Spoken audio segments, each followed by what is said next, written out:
Entonces, jóvenes, a todos los que están ingresando recién a la clase, darles la bienvenida a Anthony, porque es nuevo en este curso de mantenimiento de equipos de cómputo. Los que continúan con nosotros, buenos días Rodrigo, buenos días Gladys, buenos días Nayeli, buenos días Daniel. Bueno, aún está pendiente.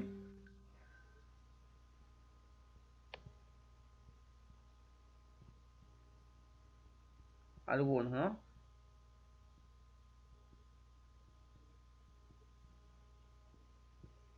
Si ingresen algunos, todavía estamos esperándolos, ya luego se agregarán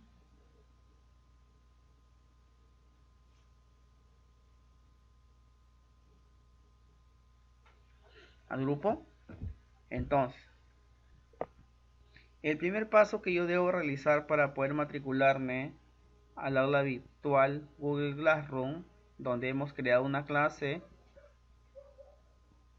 del curso de capacitación que estamos recibiendo el día de hoy, que es mantenimiento de equipos de cómputo, nuestro primer paso va a ser abrir nuestro navegador. Si no tuviéramos nuestra cuenta de Google activada, vamos a tener este botón de color azul donde indica que debo iniciar sesión. Lo puedo hacer en este momento o lo puedo hacer después, pero siempre con mi cuenta de Google. Entonces, vamos a hacerlo después. Y entonces, como les indiqué, en el navegador Google vamos a buscar el aula virtual Google Classroom, ¿no? Ahí vemos, hemos escrito Classroom. Una vez que iniciamos ya la búsqueda, damos Enter. El primer enlace que nos aparece es Google Classroom. Entonces, lo que tenemos que hacer en este momento es, en ese mismo enlace, clic derecho y abrir enlace en una pestaña nueva. No en otra ventana, sino abrir enlace en una pestaña nueva, le hacemos clic. Y ahí me va a cargar el aula virtual Google Classroom. Me va a aparecer vacía y me va a pedir que yo inicie sesión con una cuenta. Entonces vamos a eliminar estas cuentas para que ustedes vean, ¿no?, cómo aparece. Entonces, en el caso de ustedes, les va a aparecer de esta manera, ¿no? Si es que no han iniciado sesión con Google o con Gmail, les va a aparecer así como ustedes están viendo en pantalla. Entonces ahí yo debo poner mi cuenta, debo colocar mi nombre de usuario de mi correo, seguido de @gmail.com. Entonces, una vez que he puesto mi cuenta de correo, lo que debo hacer es dar clic en el botón siguiente, ¿eh? Ahí está el botón siguiente. Entonces, ¿qué debo hacer en este paso? Debo colocar mi dirección de correo electrónico o teléfono. En este caso hemos puesto correo electrónico, como ustedes ven ahí en el ejemplo. Y luego tenemos que hacer clic en el botón siguiente. Si no tuviéramos una cuenta, de Gmail, tendríamos que crear una, ¿ya? A través de este botón. ¿Ya? En ese caso es para crear una cuenta nueva de Gmail. Pero como la gran mayoría tenemos cuenta de Gmail, entonces lo único que vamos a hacer es escribir nuestra dirección de correo. Ahí lo estoy indicando en el rectángulo, ¿no? Hemos cerrado un rectángulo, el espacio donde yo debo colocar mi cuenta de correo, ¿no? Y luego el siguiente paso es hacer clic en el botón siguiente. Entonces continuamos con el botón siguiente y lo que me va a pedir es mi contraseña. Entonces ahí yo debo colocar mi contraseña, ¿no? Entonces, a ver, voy a colocar mi contraseña. Ustedes también coloquen su contraseña y vamos a acceder al correo. Entonces, ahí me está pidiendo, ¿no? Ya está. Entonces ahí vamos a acceder al aula virtual. Una vez que hemos ingresado una vez que hemos ingresado a Google Classroom, en este caso a mí me aparece 2 cursos, ¿no? Porque ya estoy matriculado. Pero los que no estamos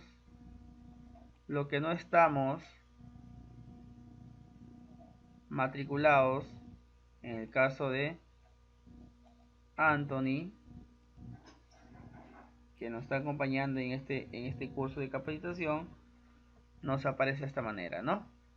Nos aparece vacío el espacio de Google Classroom. Y vamos a que me dice, ¿no? No ves tus clases previas, prueba con otra cuenta. Pero si no, si tu cuenta es correcta y nunca has usado Google Classroom, lo que tienes que hacer es tú hacer clic en el botón de más. Aquí en este botón de más debes hacer clic para unirte a una clase en Google Classroom. Entonces voy a hacer clic en signo de más y me va a dar 2 opciones. Apuntarte a una clase, que es unirte a una clase, y crear una clase. En esta ocasión lo que yo necesito es apuntarme a una clase, porque quiero unirme a la clase de mantenimiento de equipos de cómputo. Entonces voy a hacer clic en la primera opción y lo que me va a pedir es un código. Entonces ese código yo lo voy a sacar de este espacio, ¿no? De ahí. Entonces ustedes anoten este código, en mi caso yo lo voy a copiar. Copio. Muy bien. Luego me voy nuevamente al otro navegador y ahí voy a escribir mi código, ¿no? Mi código es 3CZPO7Q y lo único que tengo que hacer ahora es simplemente hacer clic en el botón unirse. Hago clic y ahí me estoy apuntando, no me estoy uniendo a la clase.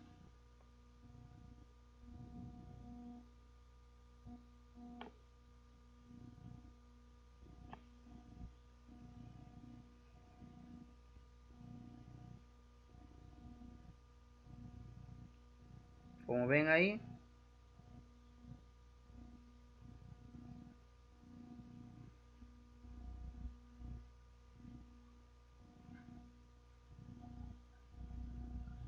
ya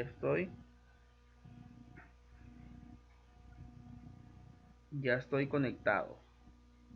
Muy bien, entonces ahí miren, en este caso tengo 3 espacios para poder, o 3 sectores muy importantes. El primer sector es tablón, donde salen todas las comunicaciones que el profesor vaya indicando. La segunda es trabajo en clase, que son las tareas que se van dejando constantemente, ¿no? En este sector van a aparecer lo que es las clases, los materiales que el profesor va dejando. En este momento todavía no hay nada, porque recién ha sido creada el aula virtual. Y en este espacio de personas, yo puedan ver, ¿no? Mis compañeros que se han agregado a la clase. En esta oportunidad tenemos, ¿no? A mi compañera Gladys y el profesor, ¿no? Acá está el profesor y la compañera que se ha agregado al grupo, ¿no? Entonces, yo les pido a ustedes en esta primera parte, por favor, también únanse, los que faltan, por favor, únanse a la clase. A ver aquí, los que estamos el día de hoy en clase, por favor, únanse. Rodrigo, Nayeli y Anthony, únanse a la clase de mantenimiento de equipo de cómputo para que ustedes aparezcan aquí, ¿no?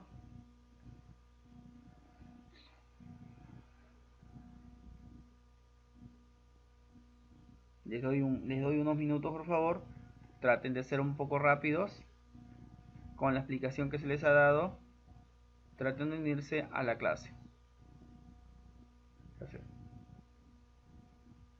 La interfaz que estoy mostrando es la interfaz que ustedes tienen, que todos tenemos.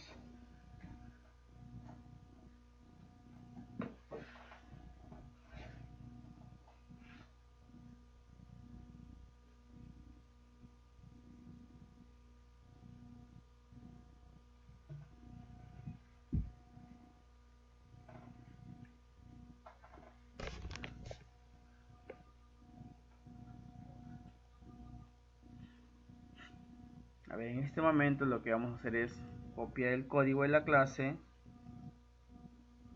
y vamos a publicarlo en novedades para que todos lo puedan ver. Bien, entonces vamos a publicar acá.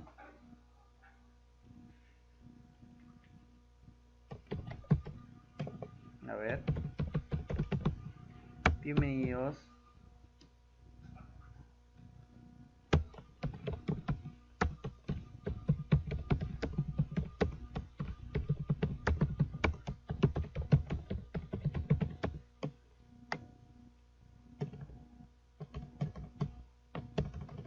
ahí vamos a poner el nombre de nuestra clase. Ya mientras espero los demás que se conecten.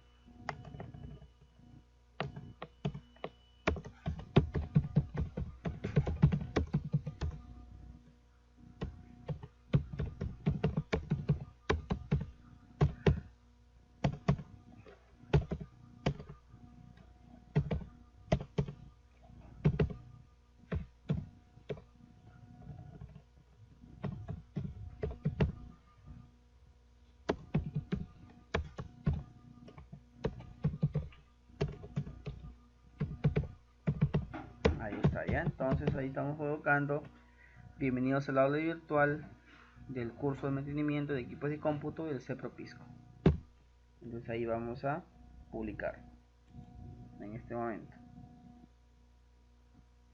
Ya está.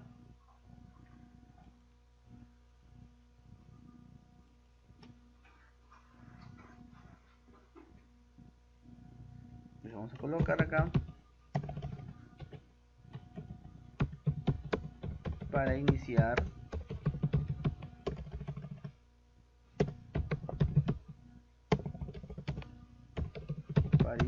nuestra sesión virtual.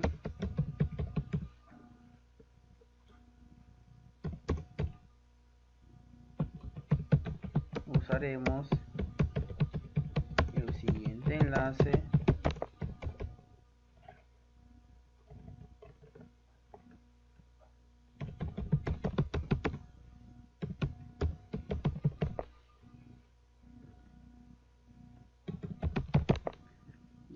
para iniciar nuestra sesión virtual. Usaremos el siguiente enlace para unirnos a la videollamada. Ahí está, ¿no? Ahí está. Entonces, si yo me voy a la sección tablón, como es el caso de ustedes, ahí me aparece, ¿no? Ahí me aparece que en este caso el profesor ha dado la bienvenida. Nos indica, ¿no? Bienvenidos al aula virtual del curso de mantenimiento de equipos de cómputo del CEPROPISCO. Y después nos da un enlace, ¿no? Nos indica que para iniciar nuestra sesión virtual usaremos el siguiente enlace para unirnos a la videollamada. Y acá me dan el enlace, ¿no? Para unirte a la reunión de video, haz clic en este vínculo. Y ahí nos estamos conectando.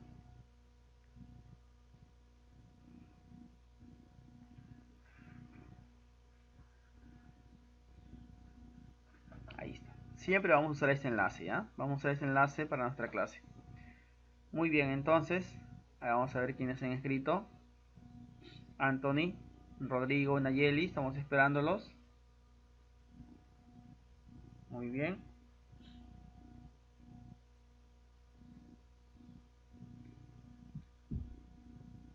Entonces les voy a publicar el siguiente material para que ustedes lo puedan trabajar, ¿no? Entonces vamos a crear acá nuestro primer material. Vamos a colocar como nombre sesión de introducción.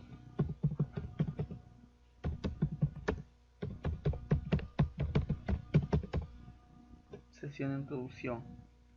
Vamos a asignar un tema. Vamos a colocar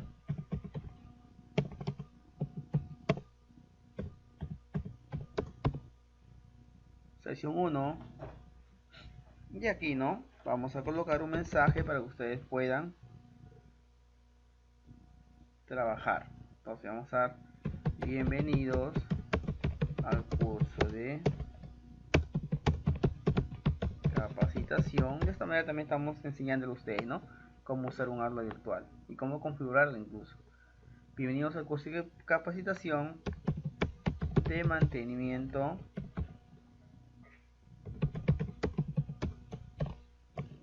de equipos de cómputo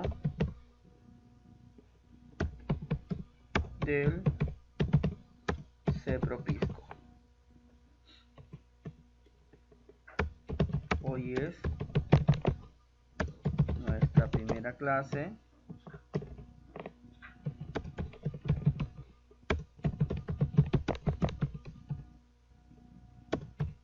y estamos iniciando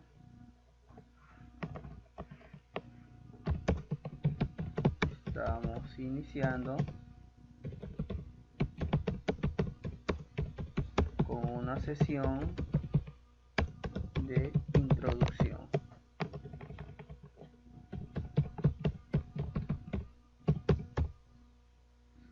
Ahí está.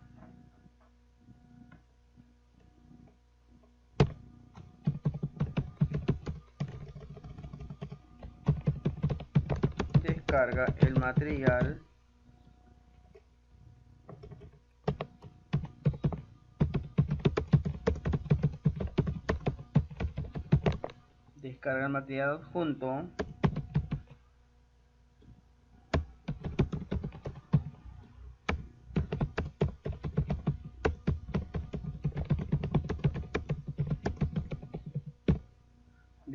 adjunto para analizar los puntos comprendidos en esta clase. Entonces, miren ahí, vamos a agregar el material. Esta es la primera y única vez que les voy a indicar cómo configurar lo que es un aula virtual. Después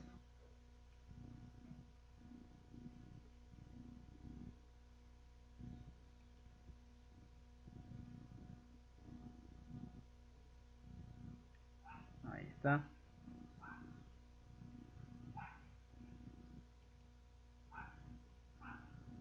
Ahí está, ¿no? Entonces voy a cargar mi material. Después también les voy a indicar cómo ustedes entregar una tarea correctamente, ¿no? Vamos paso a paso. Entonces, estamos en esta oportunidad, estamos conociendo la interfaz del aula virtual. Muy bien. Una vez que todos los puntos ya están completos, lo que tengo que hacer es simplemente, en mi caso, publicar. Ya ahí está, ¿no? Ahí está la sesión 1 publicada. Voy a... ¿no? Ahí está. Si quiero ver qué es la tarea que yo tengo o la tarea que tuviera, simplemente voy a trabajo en clase y ahí me debe aparecer, ¿no? Ahí está.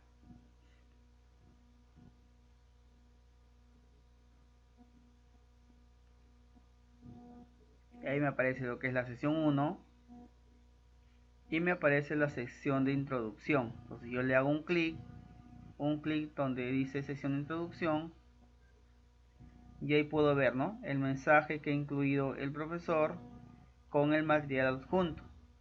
Si yo lo quiero visualizar, simplemente hay que hacerle clic encima y el material se va a cargar, ¿no? Se va a empezar a cargar para poder abrir. Entonces ahí tengo, ¿no? ¿Vieron ahí? Ahí tengo el material que el profesor me ha proporcionado. Ahí está, ¿no? Entonces ahí tengo punto por punto. Esto es todo lo que vamos a analizar el día de hoy, ¿ya? Si yo quiero descargar este material, porque lo tienen que hacer para que ustedes también lo tengan archivado, tengo que irme a esta sección, los tres puntitos que me indican más acciones. Le hago un clic y voy a elegir la opción abrir en una ventana diferente. Hago clic.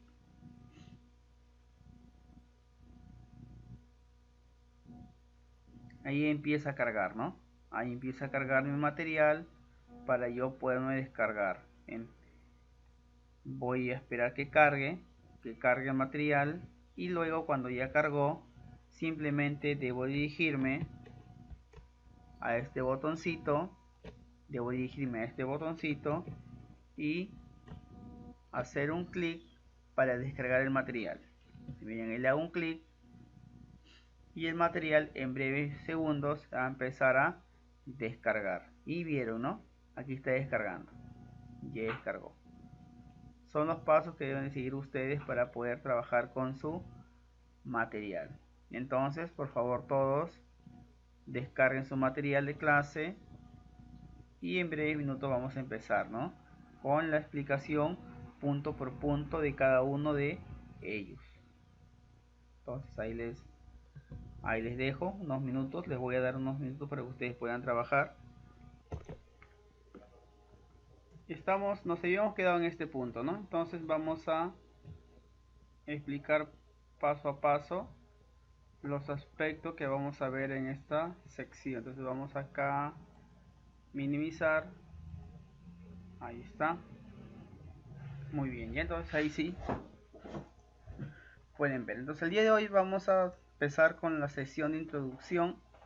Vamos a explicar en forma general todos los aspectos que vamos a ver en nuestra clase de mantenimiento de equipo de cómputo. Y les habla es el profesor Enrique Castro Muñoz. Ahí pueden ver mi fotografía. Luego compartiremos también una sesión de video para poder conocernos.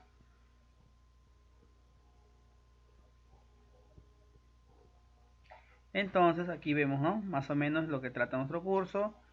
Y ten en cuenta que después de,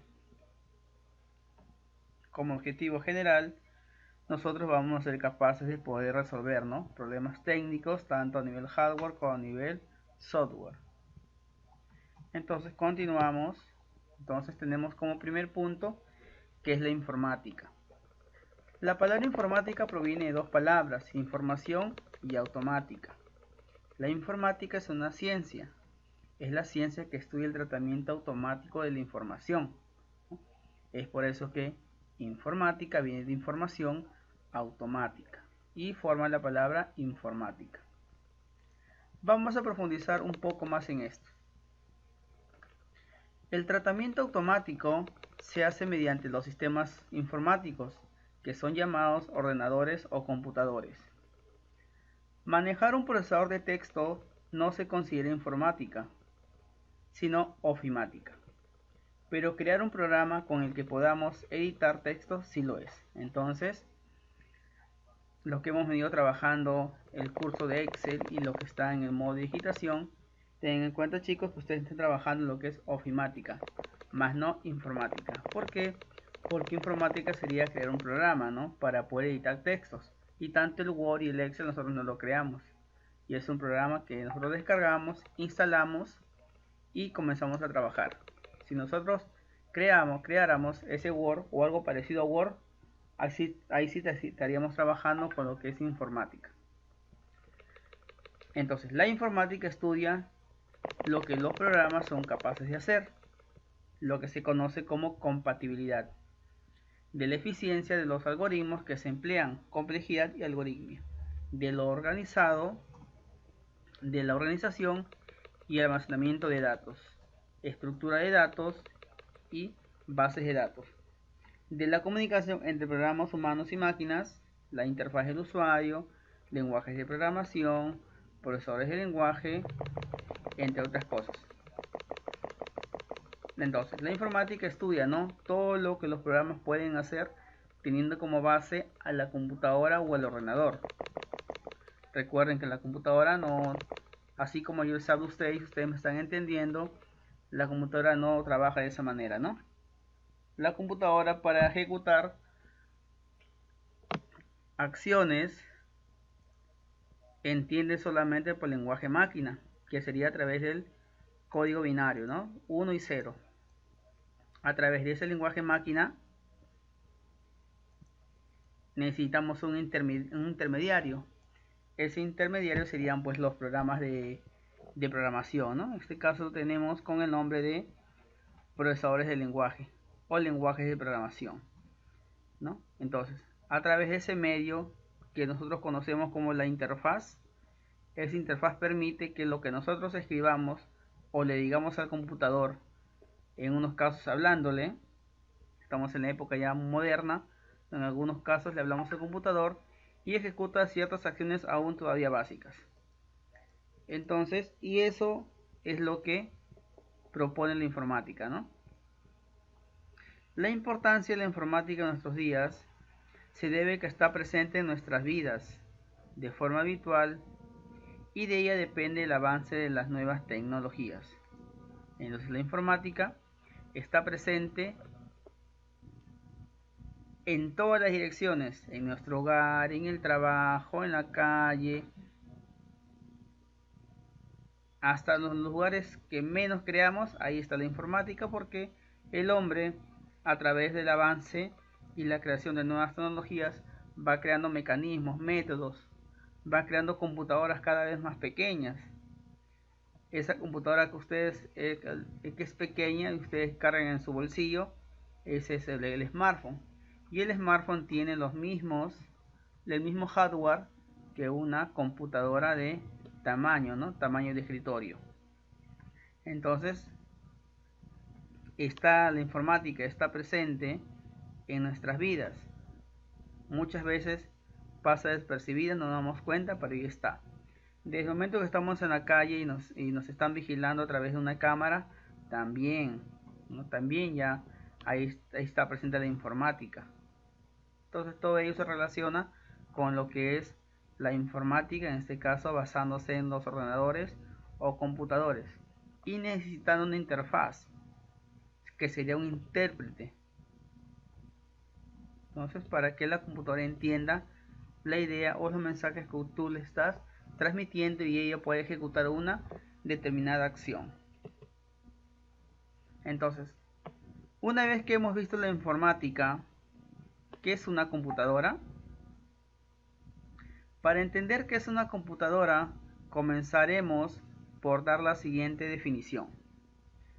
Una computadora es un dispositivo electrónico utilizado para el procesamiento de datos. La misma posee dispositivos de entrada y salida que permiten a los usuarios interactuar con esta información. Este procesamiento de datos es mucho más amplio que apenas calcular números o imprimir datos. Es posible escribir notas e informes, proyectar, realizar complejos cálculos de ingeniería, utilizarla como medio para la creación de obras fotográficas, música y video, y por supuesto interactuar con otras actividades relacionadas a la computadora o a la informática. Entonces, como vemos ahí, la computadora es un dispositivo electrónico, ¿no? Todos sus componentes son electrónicos. Todos sus componentes internos y externos se basan en electrónica para poder funcionar y conectarse entre sí para dar origen, ¿no?, a lo que es la computadora. Y a su vez la computadora la utilizamos para procesar datos. La computadora constantemente procesa muchos datos, sino que no vemos ese proceso. Muchos pensamos que cuando escribimos la S, automáticamente la computadora arroja como resultado la S, ¿no? Y no es eso. Tú al presionar la S o cualquier letra o símbolo, se va a ejecutar una serie de procesos. Claro que esos procesos son muy veloces, quizás en milisegundos, ¿no? No nos damos cuenta. Es por eso que pensamos que al presionar la S, realmente aparece la S.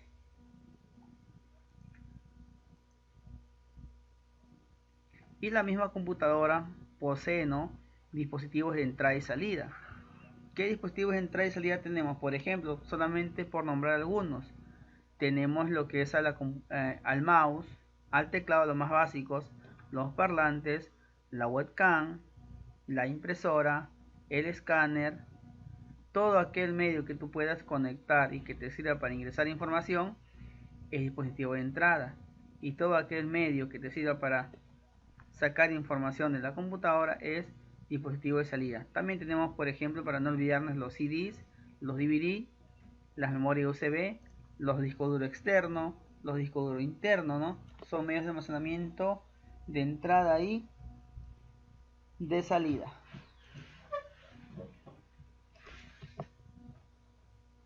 Una vez que hemos visto qué es una computadora, vamos a ver qué es un hardware y qué es un software. Cuando hablamos de hardware, tenemos el concepto, ¿no?, que lo traemos desde el colegio, que es que hardware es todo aquello que yo puedo ver y puedo tocar. Y en cierta forma tienen razón, pero nosotros ya no podemos estar con ese concepto, ¿no? Es por eso que vamos a profundizar en este momento qué es lo que es el hardware. El hardware es el término utilizado para referirse a los componentes físicos de una computadora. Entonces, cuando yo hablo o menciono la palabra hardware, me estoy refiriendo a todos los componentes físicos que comprenden una computadora. Son componentes electrónicos, como ya hemos visto en el punto anterior, ¿no? Son componentes electrónicos que se unen para formar la computadora. Son componentes electrónicos que se pueden tocar. Es el nivel más básico en el cual la computadora funciona.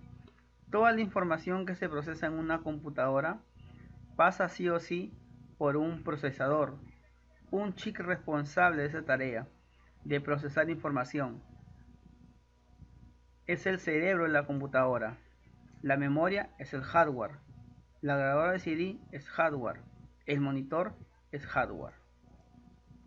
Entonces, todo aquel medio físico que conforma la computadora es conocido como hardware.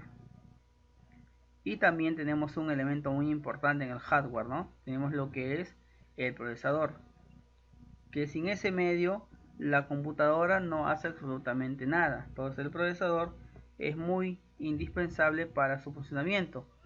¿Por qué? Porque es un chip que procesa información. Entonces, si la computadora constantemente procesa información y no tiene ese procesador, entonces no haría absolutamente nada. Prendería y se quedaría en pantalla negra nada más.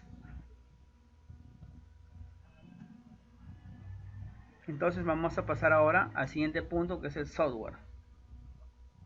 Podría decirse que el software es el que le da vida a una computadora, pero este no funciona de no ser por el hardware, es decir, que se necesitan mutuamente. El programa Windows es uno de los más claros exponentes del software. Windows es un sistema operativo, es decir, el software, el alma de la computadora, el programa en el cual se basan los demás programas para funcionar.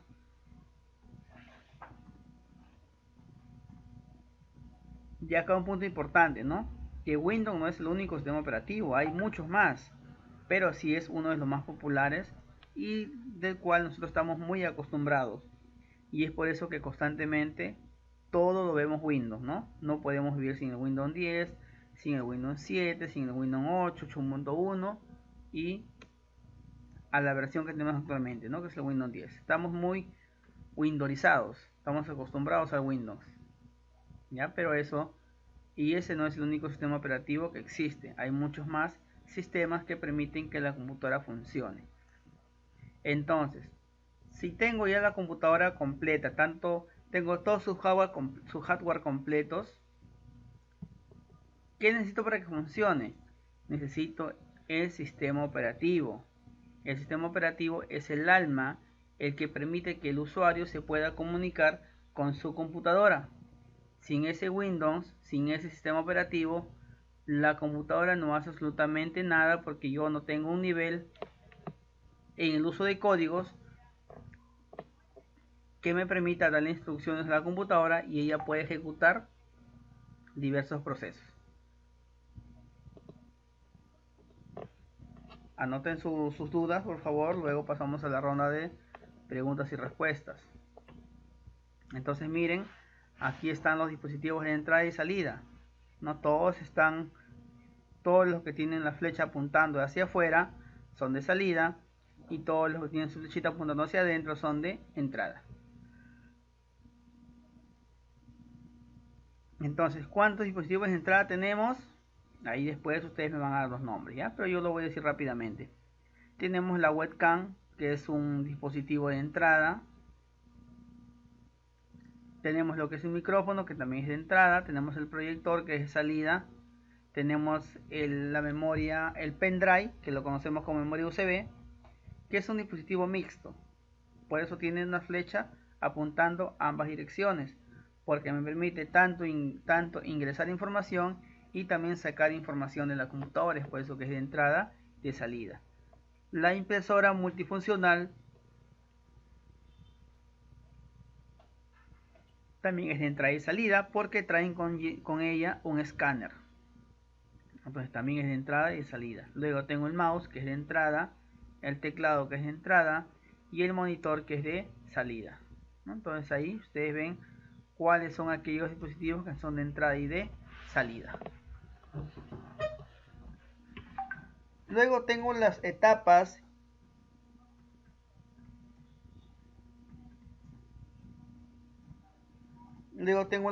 y pasos del arranque de una computadora.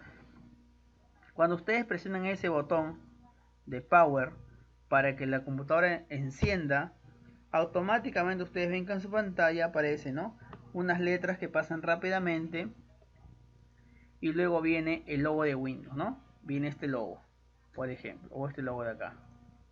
Entonces, pero ello no funciona así, sino que hay una etapas y procesos para que una computadora arranque.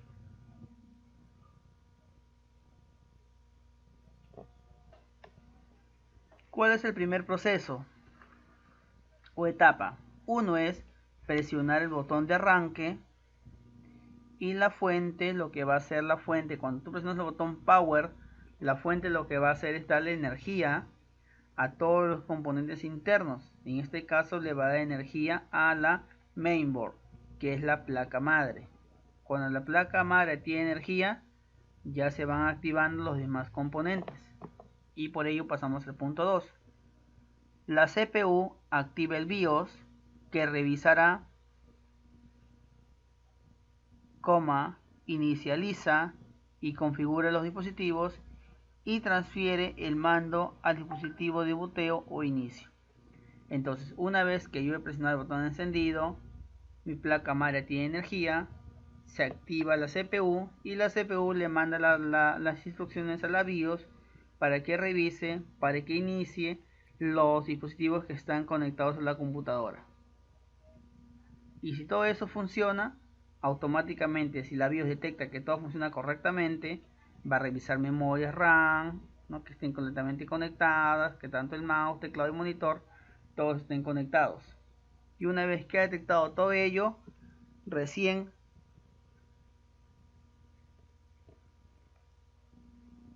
va a dar la orden para que la parte gráfica en la computadora empiece a aparecer. Y empieza a aparecer ese logo de Windows, ¿no? Y empieza a cargar el sistema operativo. Entonces, miren, yo les estoy explicando y el proceso parece largo, pero se da en cuestión de milisegundos. Luego, en el paso 3, se leen los primeros sectores del disco duro donde se encuentra la configuración de inicio o del sistema operativo, ¿no? Entonces, una vez que ya se cargó el arranque, la computadora está encendiendo, automáticamente en el punto 3 el disco duro entra también a operación. Lo que va a hacer es que se van a leer los datos, todos los datos que están en la computadora, su configuración, y va a detectar el sistema operativo para que la computadora cargue, levante, como se dice, ¿no? En el punto 4 tenemos lo siguiente.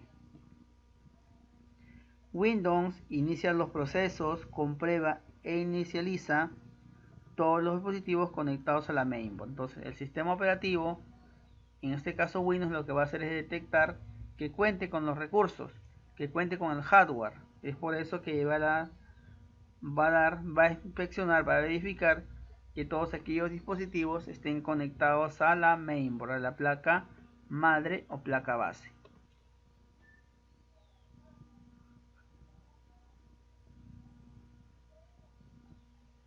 El punto 5. En el punto 5 se inicia el explorador y se muestra el escritorio, ¿no? Recuerden, cuando ustedes ven el escritorio de la computadora, el elemento casi que pasa desapercibido que se inicia es el explorador. Una vez que se activa el explorador, ya aparece el escritorio y empiezan a cargar los elementos, y poco a poco empiezan a aparecer tus iconos, empieza a aparecer tu indicador de red, tu indicador de batería, empieza a aparecer la fecha, la hora y elementos que quizás tú en un momento te has percatado, ¿no?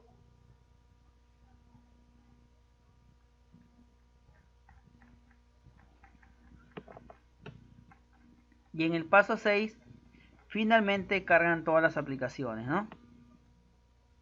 Todas las aplicaciones que se inician con Windows, ¿no? Por ejemplo, ahí tengo los iconos de este equipo, papelera, blog de notas, el navegador. Ahí tenemos como imagen el Internet Explorer. Entonces, todos estos 6 procesos son los que se ejecutan rápidamente y en algunas ocasiones pasan desapercibidos.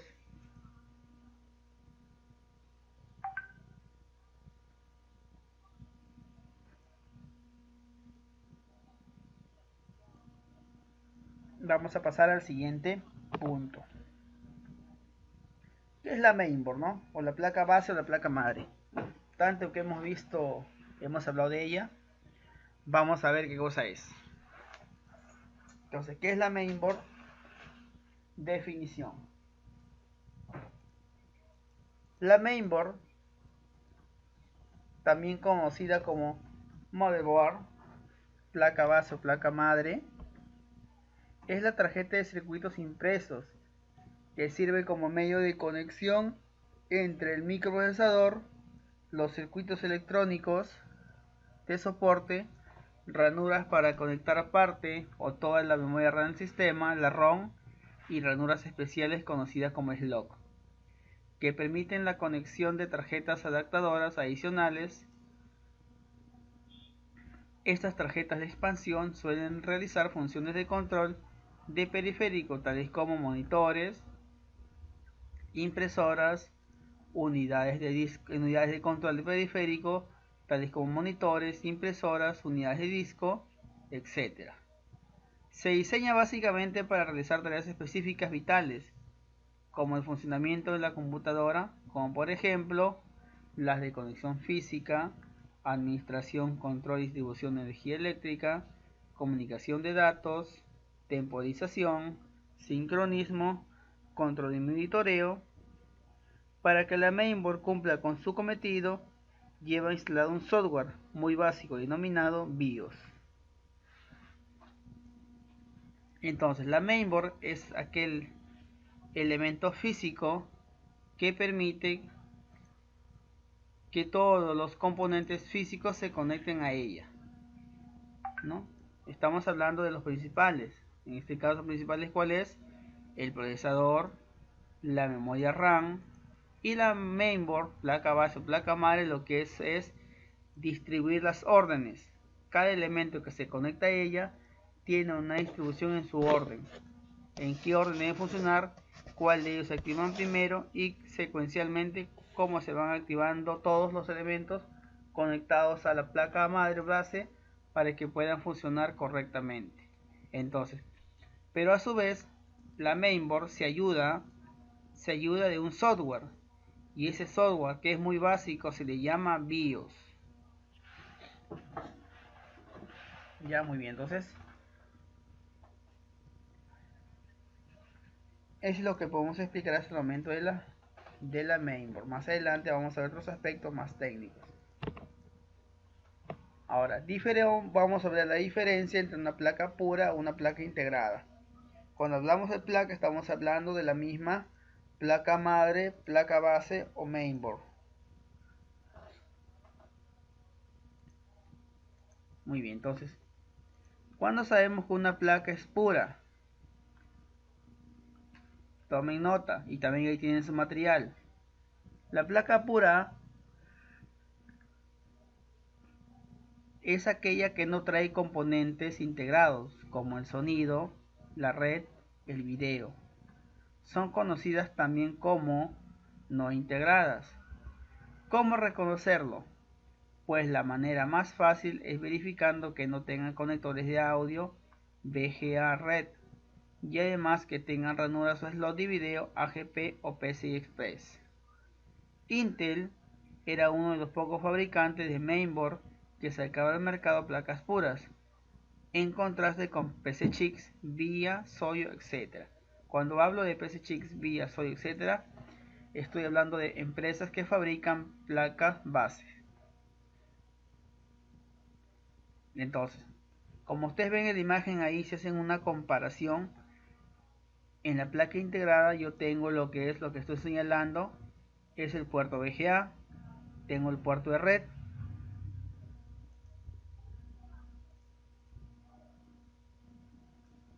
entonces si la placa, yo quiero saber si es pura o integrada, la placa pura no trae este conector VGA y tampoco trae el conector de red o el puerto de red. No trae estos dos. Si no trae esos dos, yo automáticamente sé que estoy tratando de una placa pura. Y entonces, ¿qué características tiene una placa integrada? Una placa madre integrada es aquella placa madre que viene equipada con todos los elementos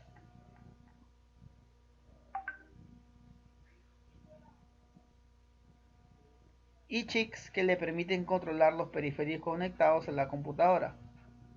Por ejemplo, el video, el sonido, el red, el modem, etc. Sin la necesidad de tener que instalar otra tarjeta. Es decir, todos los chips controladores vienen integrados en una sola placa madre, lo que nos permite ahorrar dinero. Entonces, una placa integrada ya trae, ¿no? Todas esas tarjetas que se venden por separado, ya las trae integradas. De ahí sale su nombre, ¿no? Placa integrada. ¿Qué es lo que trae? De todos los elementos que están ahí comprendidos, trae lo que es el puerto VGA, un puerto de video, trae lo que es el puerto de red,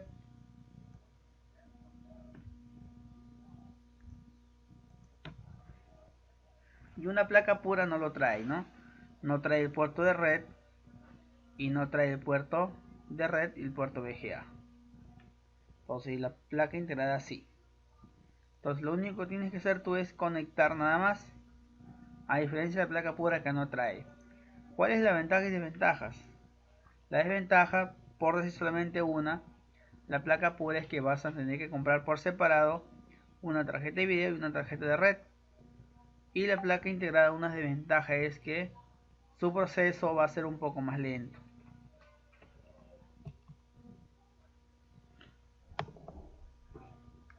Puertos externos de la mainboard, tarjeta madre, solamente voy a mencionar, ¿ya? Tengo el puerto PS2, que no se conecta en mouse. Tengo el puerto PS2 es un puerto antiguo que se podía conectar lo que es teclado y mouse.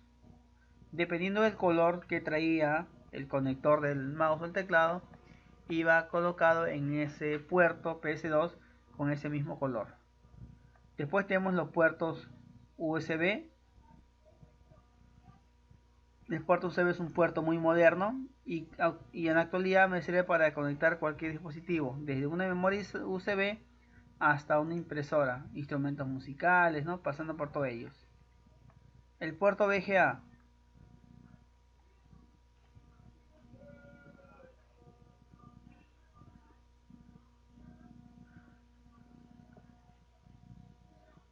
El puerto VGA es un puerto de video. Es un puerto en el cual yo puedo conectar un monitor y voy a obtener en el monitor, ¿no? Por ejemplo, puedo ver los elementos del sistema operativo. Todo lo que sea entorno gráfico lo puedo ver a través de la tarjeta de video. El puerto paralelo. El puerto paralelo es un puerto ya un poco antiguo, ¿no? Ya en sus inicios me servía para lo que es el conectar una impresora, incluso también para comunicar entre sí dos computadoras que no están en red. Puertos eSATA, ¿no? Los puertos eSATA son puertos relativamente nuevos, ¿no? Son unos puertos más modernos y ¿qué podemos conectar ahí? Podemos conectar discos duros internos y externos, ¿no? Los puertos eSATA más que todo van por la parte interior y algunos casos también exterior para conectar discos duros externos. Luego tenemos los puertos fireware. ¿Qué son esos puertos? Que al igual que los puertos eSATA, relativamente nuevos, no son tan conocidos entre los usuarios comunes, pero se espera que se expanda en los últimos años. Esta interfaz es utilizada para audio y video digital.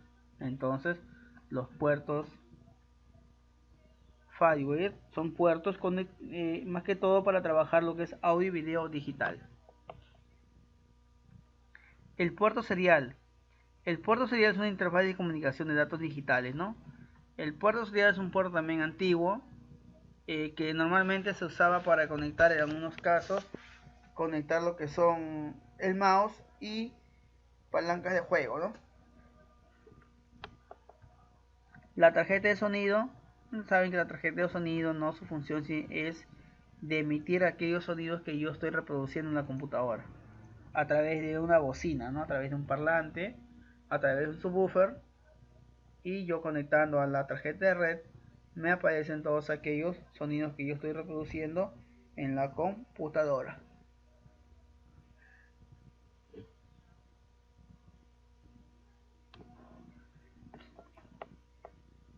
Después tengo el puerto input output. Vamos a leer un poco para que podamos entender. Es la colección de interfaces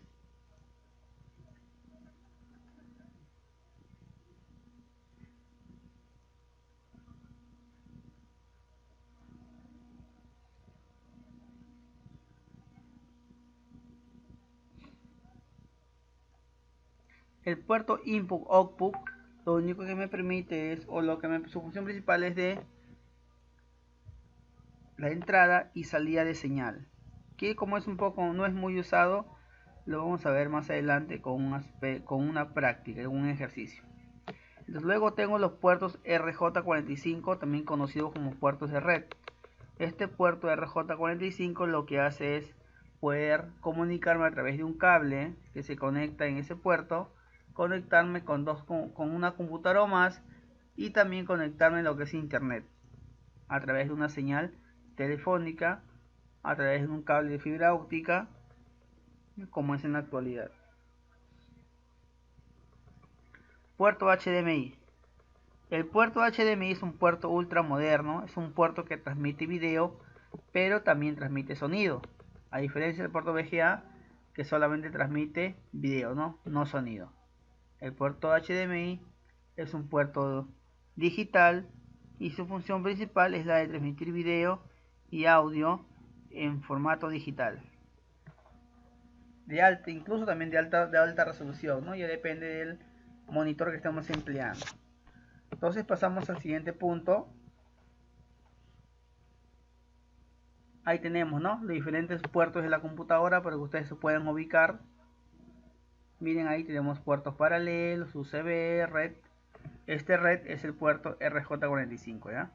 Tenemos el audio, tenemos el PS2, puerto serie, puerto VGA, USB. Luego también tenemos otra placa, ¿no?, puerto HDMI, DVI, puerto USB, eSATA. Miren, ahí está el puerto de SATA. Bien, este puerto de SATA también lo encuentro en la placa para conectar internamente al disco duro, ¿no? Y también lo tengo el puerto de SATA de forma externa para poder conectar discos duros externos. Tengo el puerto USB, tengo el puerto SPDIF óptico, que eso lo vamos a explicar más adelante porque no lo vamos a usar mucho. Y ahí tenemos, ¿no?, la estructura.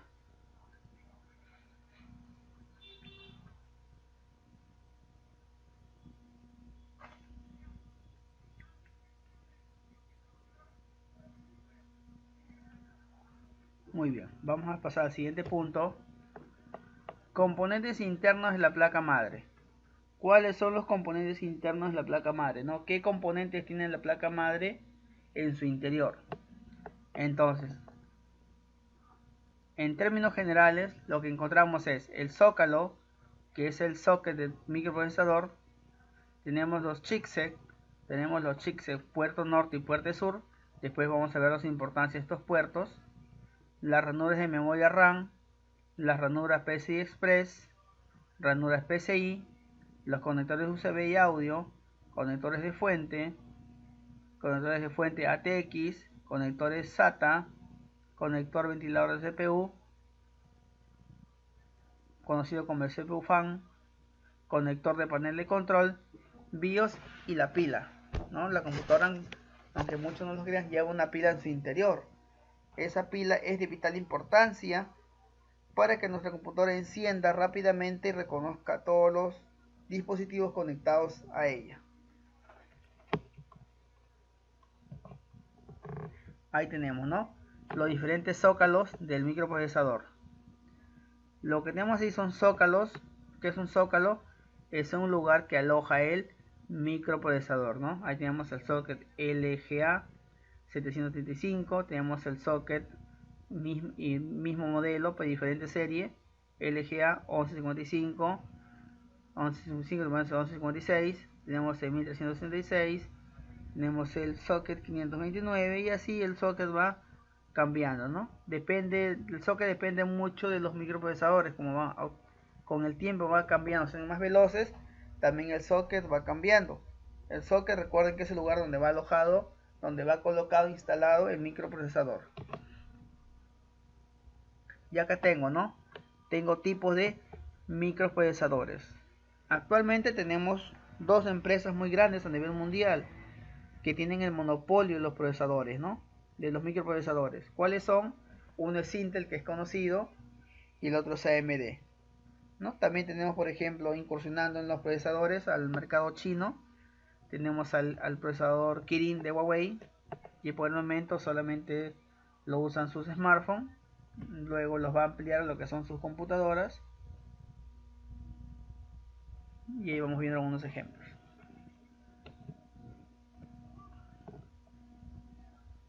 Entonces, aquí tenemos el diagrama de bloques de una mainboard. Aquí vamos a ver la importancia del puerto sur y el puerto norte. Por ejemplo, tenemos como elemento principal tenemos el CPU. Luego tenemos el puerto norte. El puerto norte se encarga de establecer comunicación con el CPU, con las memorias RAM y con el puerto norte se encarga de establecer comunicación con el CPU, luego establece comunicación con las ranuras de memoria.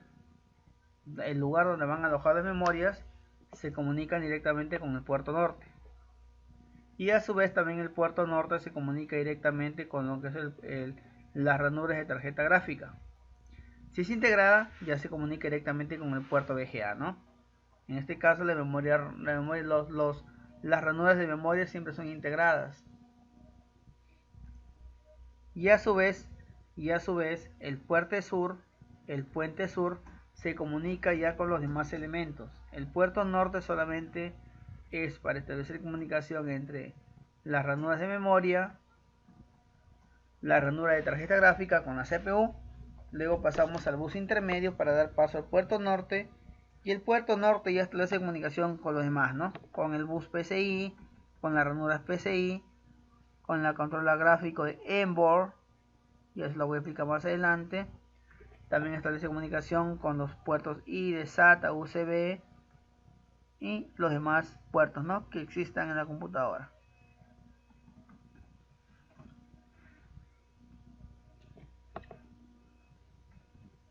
Al costado también tenemos otro elemento, ¿no?, ya más técnico, explicado paso a paso, ¿no? Pero igual todos se basan en CPU, puerto norte y puerto sur. El puerto norte establece comunicación con el CPU, las ranuras de memoria y la ranura de tarjeta gráfica. Y el puerto sur establece comunicación con los demás componentes que no han sido mencionados en el anterior punto que hemos visto, que es el puente norte.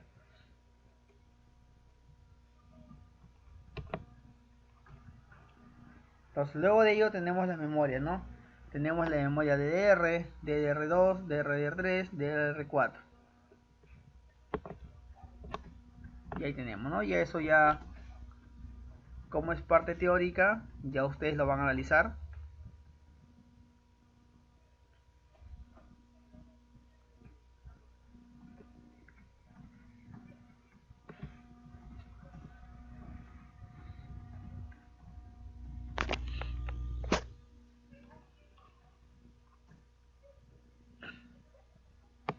DDR1, DDR2, DDR3 simplemente es la evolución, ¿no? Por ejemplo, el DDR es muy básico, solamente con algunos pines, en este caso 168, y el DDR2 ya fue aumentando, ¿no?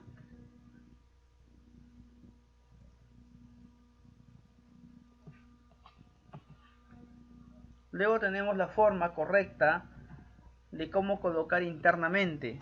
¿Cómo vamos a colocar internamente una memoria RAM? En la placa madre, placa base o mainboard, tenemos la ranura de memoria RAM. Tenemos, miren bien la imagen ahí, miren bien la imagen real. Esta es la imagen real, esta es la imagen gráfica.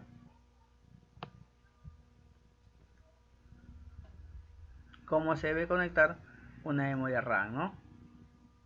Actualmente es imposible equivocarnos a la hora de conectar dispositivos internos, porque los mismos traen una guía, ¿no? Por ejemplo, las memorias RAM traen una guía. Si esa guía no encaja aquí en la ranura de memoria RAM, simplemente no la vas a poder instalar. Entonces, mediante esa guía resulta, ¿no?, casi imposible equivocarse. Simplemente si la guía la coloco más a la izquierda, más a la derecha, no va a encajar. Tiene que estar en su misma ubicación.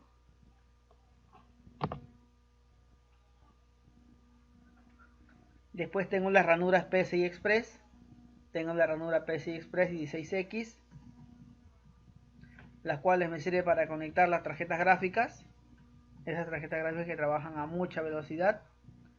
Y también tengo ranuras PCI Express 1X, ¿no?, que son ranuras pequeñas, que en algunos casos me sirven para conectar tarjeta de red, tarjeta de sonido, también en algunos casos discos duros, puertos paralelos y tarjeta gráfica, ¿no? Pero son puertos muy pequeñitos. Solamente son 1X. 1X se refiere a la cantidad de entradas que tienen, ¿no? A comparación de 16X, son 16 puntos por cada lado.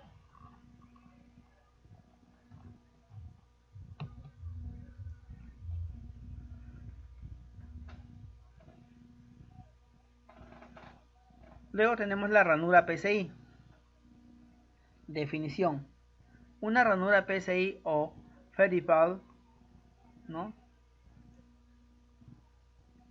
Entonces, PCI, su traducción al español es interconexión de componentes periféricos. Después tiene su nombre PCI, ¿no?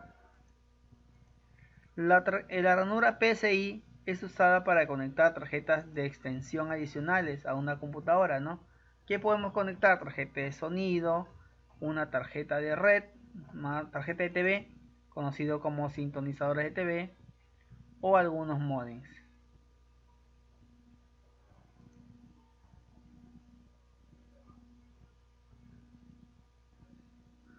Entonces la demás parte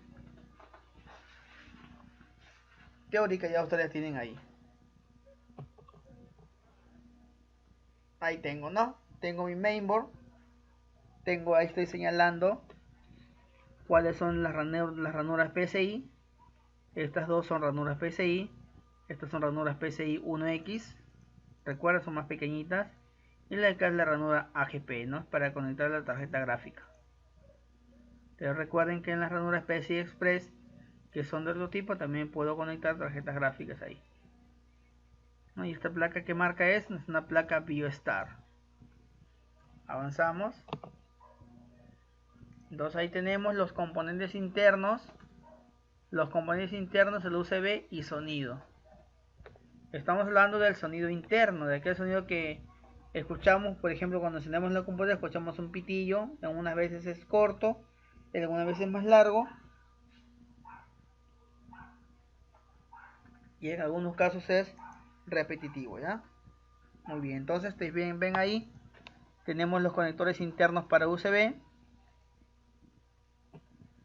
Miren, ahí estoy señalando.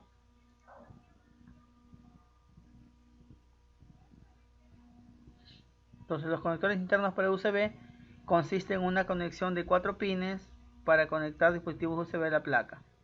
Una de las grandes ventajas de los puertos USB es que nos permiten conectar y desconectar periféricos en caliente. Esto es, sin la necesidad de apagar el ordenador, además de llevar de alimentación hasta 5 voltios a estos. Entonces, para que un dispositivo que se conecta a USB funcione, mínimo debe resistir la energía de 5 voltios. O máximo, perdón, ya. Máximo debe trabajar a 5 voltios. Entonces estamos hablando en este caso de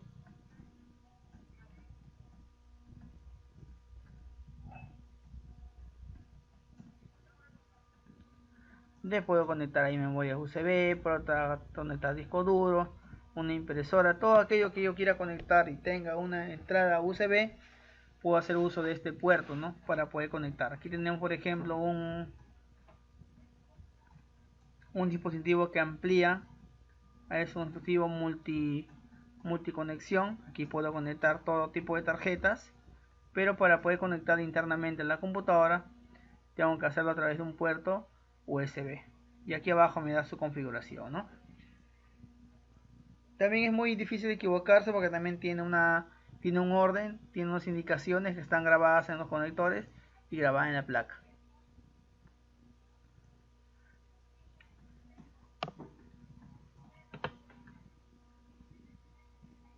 Entonces también después tengo el puerto de sonido.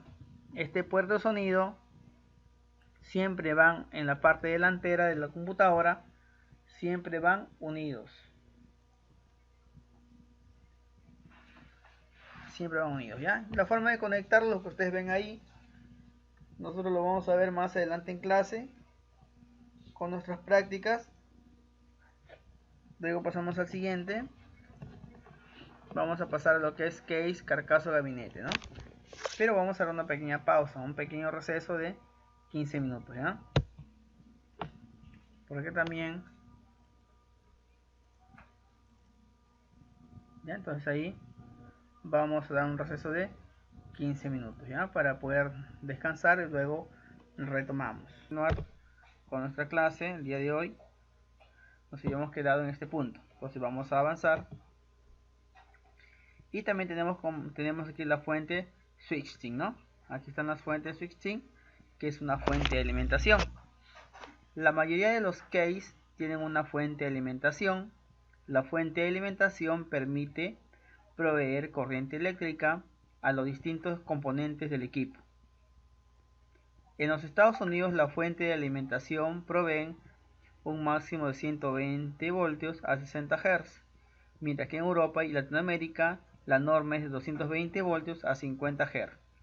Esta es la razón por la que la mayoría de fuentes de alimentación posee un interruptor que permite seleccionar el voltaje. Es muy importante asegurar de que el interruptor se encuentre en la posición correcta del voltaje adecuado para que no haya riesgos de que se deterioren los componentes, ¿ya? No sé entonces si por ahí se han dado cuenta que en la parte posterior de su computadora, en el lado donde está la fuente, tienen ahí un indicador de voltaje, ¿no? Para un lado indica 110 voltios y para otro lado indica 220. Depende de tu ubicación geográfica, tú puedes configurar tu fuente, ¿no? Para que trabaje a tal voltaje a diferentes hertz.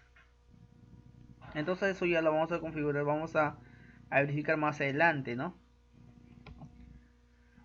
Ahora tenemos el conector de 12 voltios.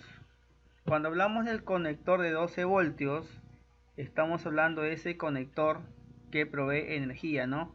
A este voltaje. Y es el conector ATX-P4. Vamos a ver qué tal importante es este procesador de 12 voltios. Que su característica principal es que solamente tiene 4 pines, ¿no? Entonces, este conector llamado ATX-P4 o también ATX 12 voltios fue introducido por Intel para la Pentium 4. Se conecta a la placa madre y es reservado exclusivamente a la alimentación del microprocesador. Sin él es imposible iniciar el proceso. Entonces, como el microprocesador es un elemento muy importante, necesita un conducto de energía exclusivamente para él. Es por eso que desde ese momento nace la importancia del conector 12 voltios, ¿no? Entonces, como hemos explicado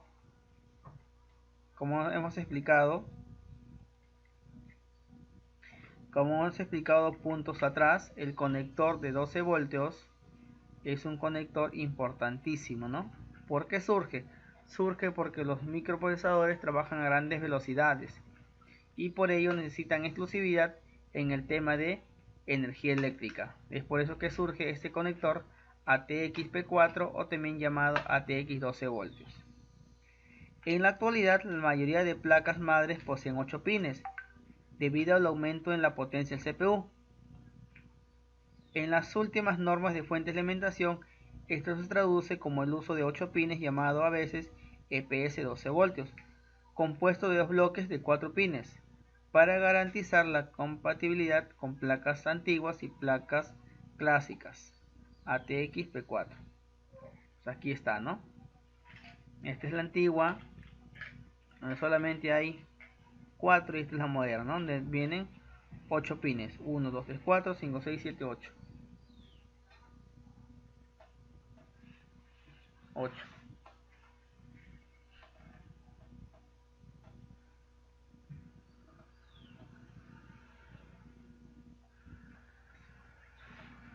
Muy bien.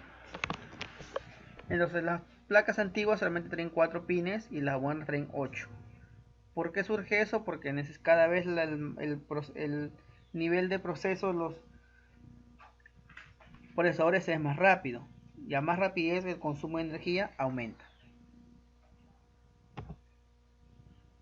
Entonces ahorita vamos a ver un conector ultra moderno, ¿ya? Vamos a ver el conector PCI Express para tarjeta gráfica. Recuerden que en la actualidad las computadoras son súper veloces, entonces todos sus componentes también se están actualizando y también trabajan a muchas velocidades. Entonces vamos a ver aquí. La potencia de las tarjetas gráficas no para de aumentar. Muchas de ellas necesitan en la actualidad una fuente de alimentación directa del bloque principal, o a veces incluso dos. Esta es la función de este conector, inicialmente de 6 pines, cada vez que los podemos encontrar hasta de 8. Si piensas comprar una tarjeta gráfica potente, toma en cuenta este punto. La alimentación deberá disponer al menos de 2 conectores PCI Express, al menos uno de 6 o 8 pines, ¿no? Entonces nos quiere decir entender que la tarjeta PCI, el conector PCI Express, porque no es un slot ni una tarjeta, es un conector nada más. Ese conector nos permite darle energía a la tarjeta gráfica. Como trabaja ahora, actualmente trabaja a muchas velocidades, tomen como referencia las PC Gamer para que esos gráficos sean sumamente nítidos y rápidos y no se estén congelando. Esa tarjeta gráfica necesita adicionalmente una fuente de energía independiente, y es por eso que ahí surge el conector PCI Express, ¿no? Express viene de rápido, expreso, rápido, veloz. Entonces el conector PCI Express brinda eso, energía independiente a la tarjeta gráfica para que tenga un funcionamiento correcto y no se esté congelando, ¿no? Entonces aquí tenemos los diferentes tipos de conectores. Los diferentes tipos de conectores que nosotros usualmente utilizamos en nuestras computadoras, pero que no nos damos cuenta porque están en pantalla interna. Muchas veces no hemos abierto la computadora ni siquiera para limpiarla, y luego cuando la computadora ya no funciona, no prende, no enciende, viene el técnico, limpia todo y tu computadora nuevamente empieza a funcionar, ¿no? Eso se debe a que todas las ranuras que hemos visto, todo el zócalo, todas las ranuras de expansión, los bancos de memoria, se llenan de polvo, y como son componentes electrónicos, se bloquean por el polvo, es como que los aísla. Entonces por eso que ya muchas veces la pantalla sale oscuro, no enciende nada, ¿no? Y simplemente necesita dar una limpieza y asunto solucionado, ¿no? Entonces aquí tenemos, por ejemplo, los conectores SATA.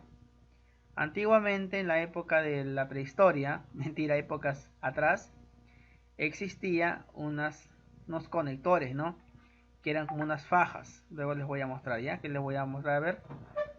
Vamos a ir a internet y aquí les voy a mostrar, ¿ya? Para que ustedes vean.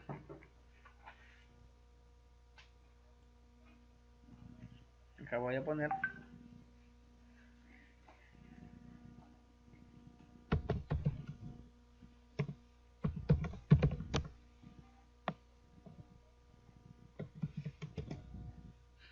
Acá está, ¿ya? A ver. Ahí está. Esto que les estaba mencionando. Estas fajitas, miren, conectores IDE y SATA.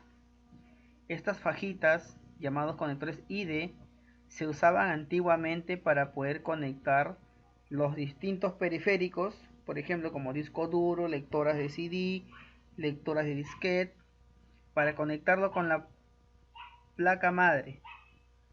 Pero ¿cuál era la dificultad? La dificultad era que el flujo de ventilación dentro del case no era el más adecuado, porque estas fajas lo que hacían era bloqueaba la circulación del aire, de la ventilación.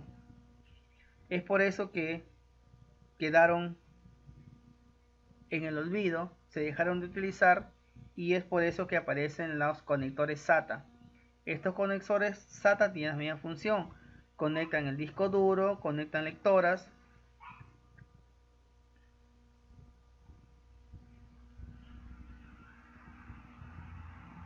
¿no?, a la placa madre, y lo que hace es que el flujo de energía, el flujo de ventilación, disculpen, sea más circulatorio, porque como estos conectores son delgaditos, no influyen, no influyen en la circulación de la ventilación dentro del gabinete, dentro del case o dentro de la carcasa.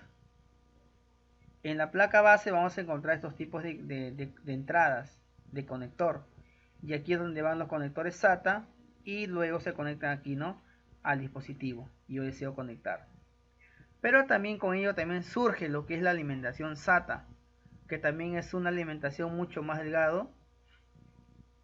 Vamos a buscar acá, miren, y vamos a buscar en internet para que ustedes puedan encontrar. Vamos a ver si encontramos en este punto.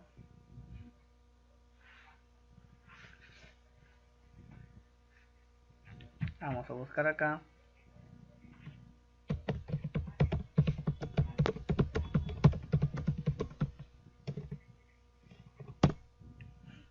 Ya están viendo. Estos conectores, ahí está. Estos conectores, estos de acá, especialmente estos de 4 pines, se utilizaban para darle energía eléctrica a los distintos dispositivos, como disco duro, disquetera, lectora, ¿no?, etcétera. Internamente estamos hablando, ¿ya? Internamente. Pero estos eran un poquito antiguos, ¿no? Y muchas veces esas entradas se malograban.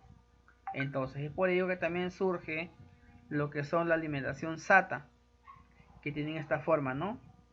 Tienen esta forma, son más seguros, más confiables, y tienen una distribución de energía más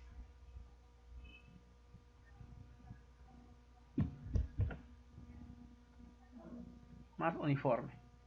Ya, entonces, miren, ¿no?, cómo ha ido internamente también los componentes de los conectores de la computadora han ido evolucionando, con la finalidad de mejorar la ventilación dentro del CPU. ¿Y por qué desean mejorar la ventilación? Porque si hay mejor ventilación, la velocidad va a ser mayor.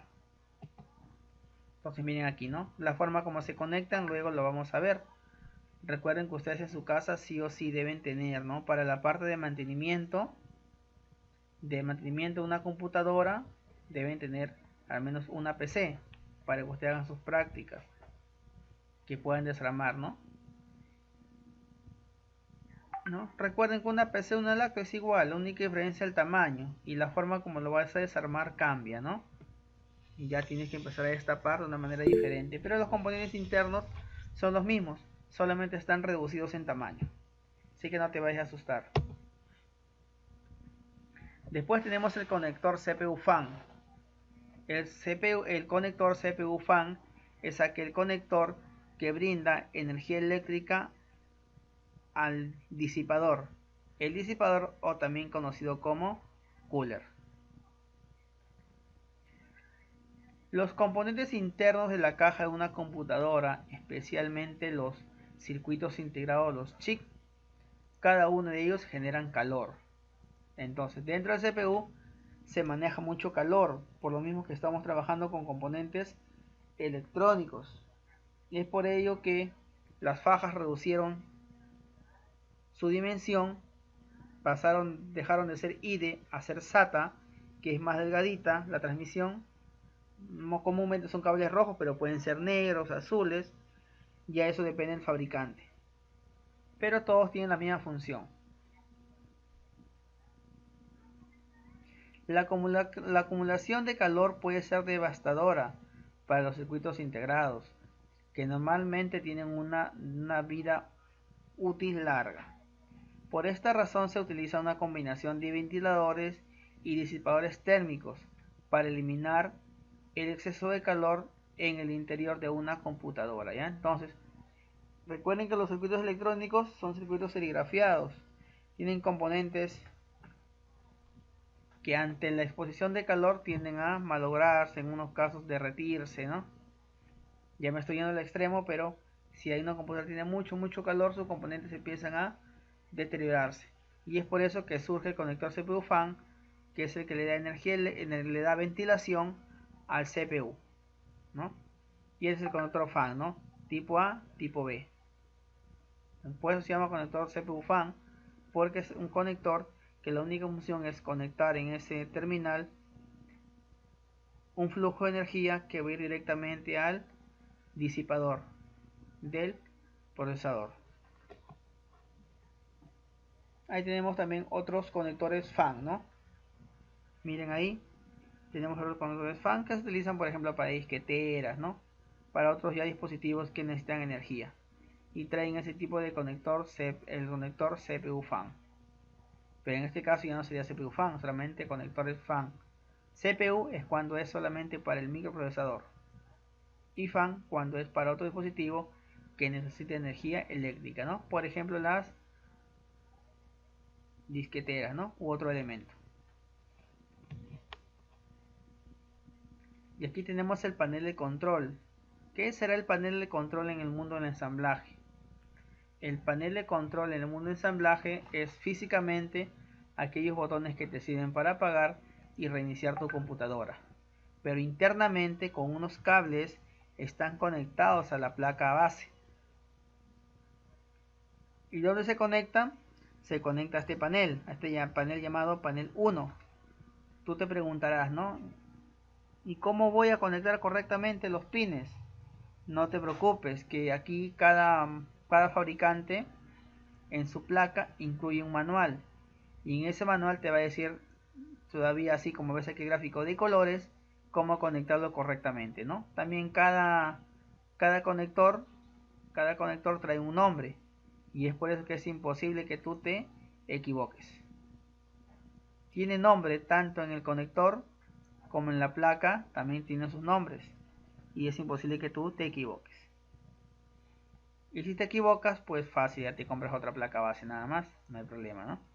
Pero como consejo o como consuelo es imposible que te equivoques. Actualmente, ¿no? Porque antes sí era todo un caos. Tenías que hasta tomarle foto y te equivocabas un cablecito, ya se quemaba tu placa base. Entonces avanzamos. Aquí tenemos la BIOS y la batería. Dos elementos importantes. En el caso de la BIOS, la hemos nombrado en el inicio que nuestra placa base tiene un software. Nuestra placa base tiene un software llamado BIOS, que es la encargada de detectar todos los dispositivos que están conectados a ella. Y la batería es aquel elemento que cuando la computadora no está conectada a una toma de corriente, o en el caso de las laptops no tiene batería, o la batería está baja, está desconectada, la batería le brinda energía a la computadora.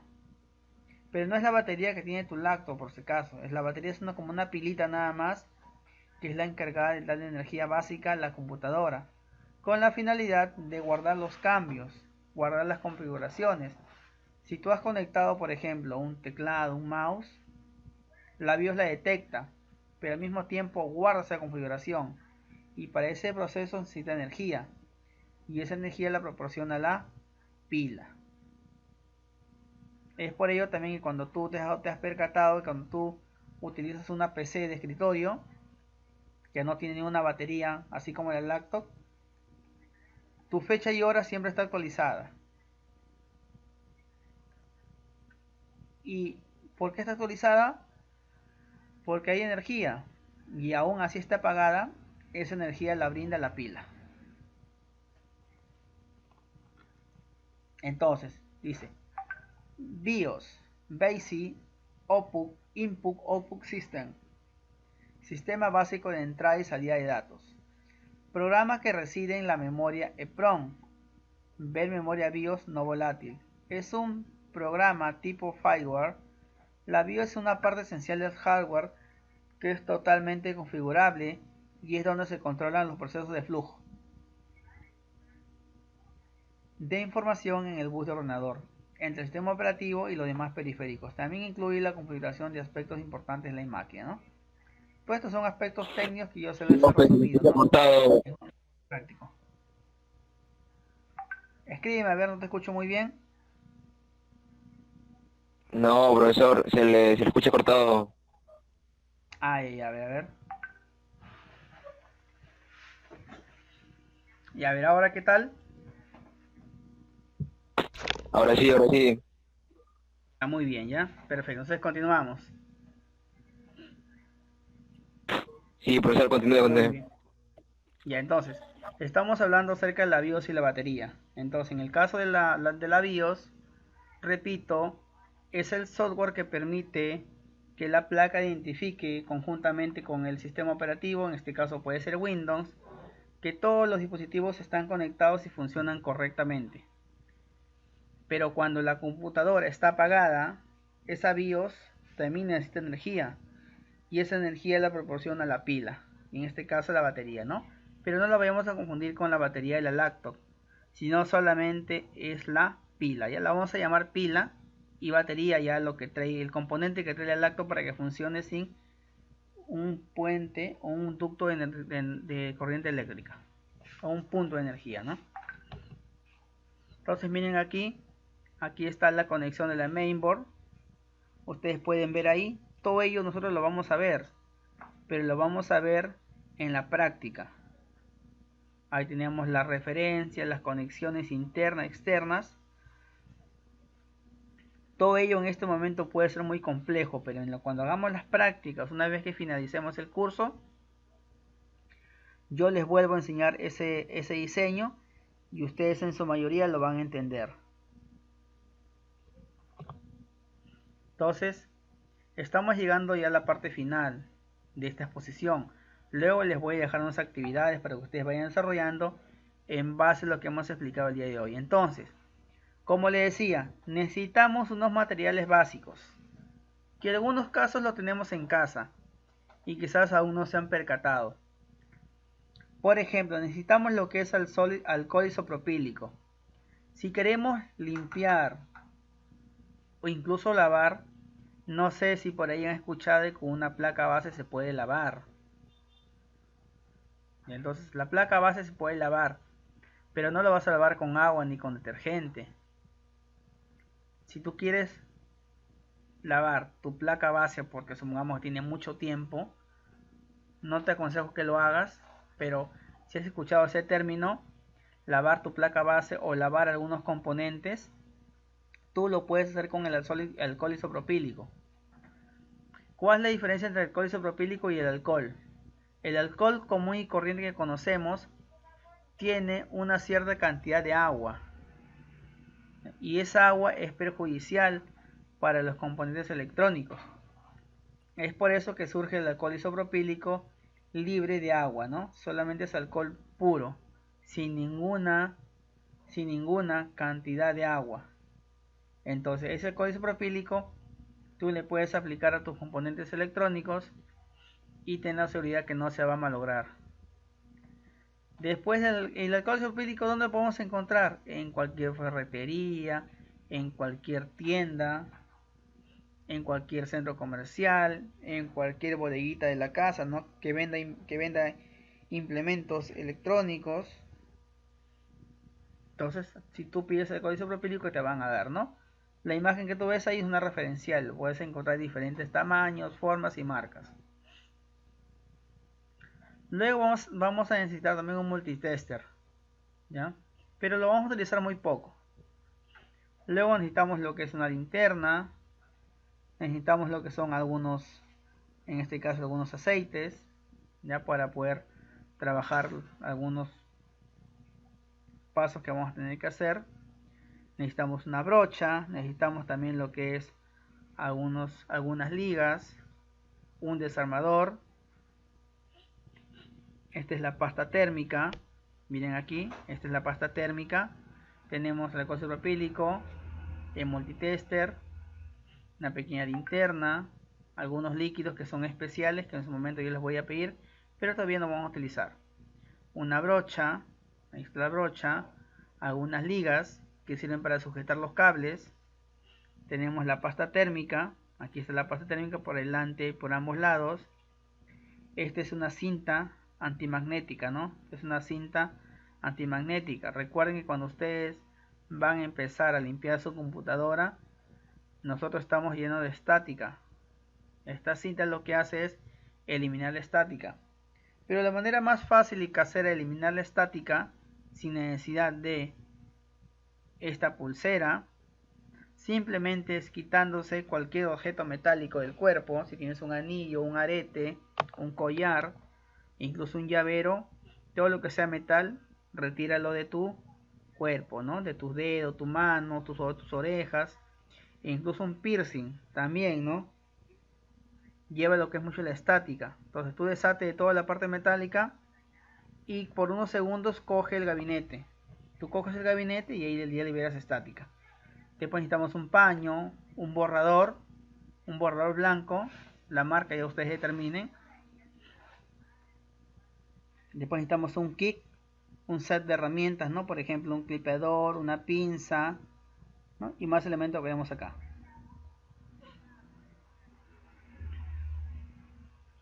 Necesitamos un soplete, ¿no? Lo que se le conoce como el soplete, ustedes lo ven ahí, ¿no? Un soplete. Pero si no hubiera un soplete, por ejemplo, podemos utilizar de forma muy básica, por los tiempos que quizás no encontramos tiendas cerradas, si no hay un soplete, lo que podemos nosotros utilizar es, en este caso, un inflador de globos. Un inflador de globos es una herramienta muy sencilla, muy básica, pero que hace la misma función que este soplete, ¿no? Sino que la diferencia es que un inflador de globos te va a demorar bastante, ya que el soplete rápidamente, ¿no? Ejecuta esa tarea de botar aire. Luego puedes utilizar un líquido, ¿no? Un líquido para poder limpiar la pantalla de tu computadora. No lo vayas a hacer con cualquier líquido porque mayormente tiene mucha agua, mucha concentración de agua en su fabricación, ¿no? Y el agua es un enemigo, como les digo, de los componentes electrónicos. ¿Ya? Y algunas pastas, bueno, unas pastas que pueden ser en spray para poder limpiar tu computadora en general. Como herramienta básica, lo único que yo te puedo pedir es un desarmador, te puedo pedir un inflador de globos, o un soplete si tuvieras, alcohol isopropílico, un borrador y una brochita nada más. Es lo básico que necesitas para tú darle mantenimiento a tu computadora, ¿no? Y un paño quizás para limpiar, ¿no? Nada más, brocha. Entonces repasamos. Soplete, alcohol isopropílico, borrador, un paño, una brocha, la pasta térmica y un desarmador. Estoy viendo solamente 6 cosas por el momento. Todavía no vamos a hacer el mantenimiento, pero sí ya voy adquiriendo esos materiales. Yo te voy a hacer la demostración en vivo, en algunos casos con un video que yo voy a grabar de cómo realizar el mantenimiento, y luego tú lo vas a ejecutar en tu casa, ¿no? Pero siempre teniendo en cuenta cómo encuentras todo conectado. Si es la primera vez que vas a realizar y no hay mucha costumbre, te aconsejo que tomes nota, en papel tomes nota de los cables que vas a conectar, y si quieres usar la tecnología le tomas una foto para que no te equivoques después.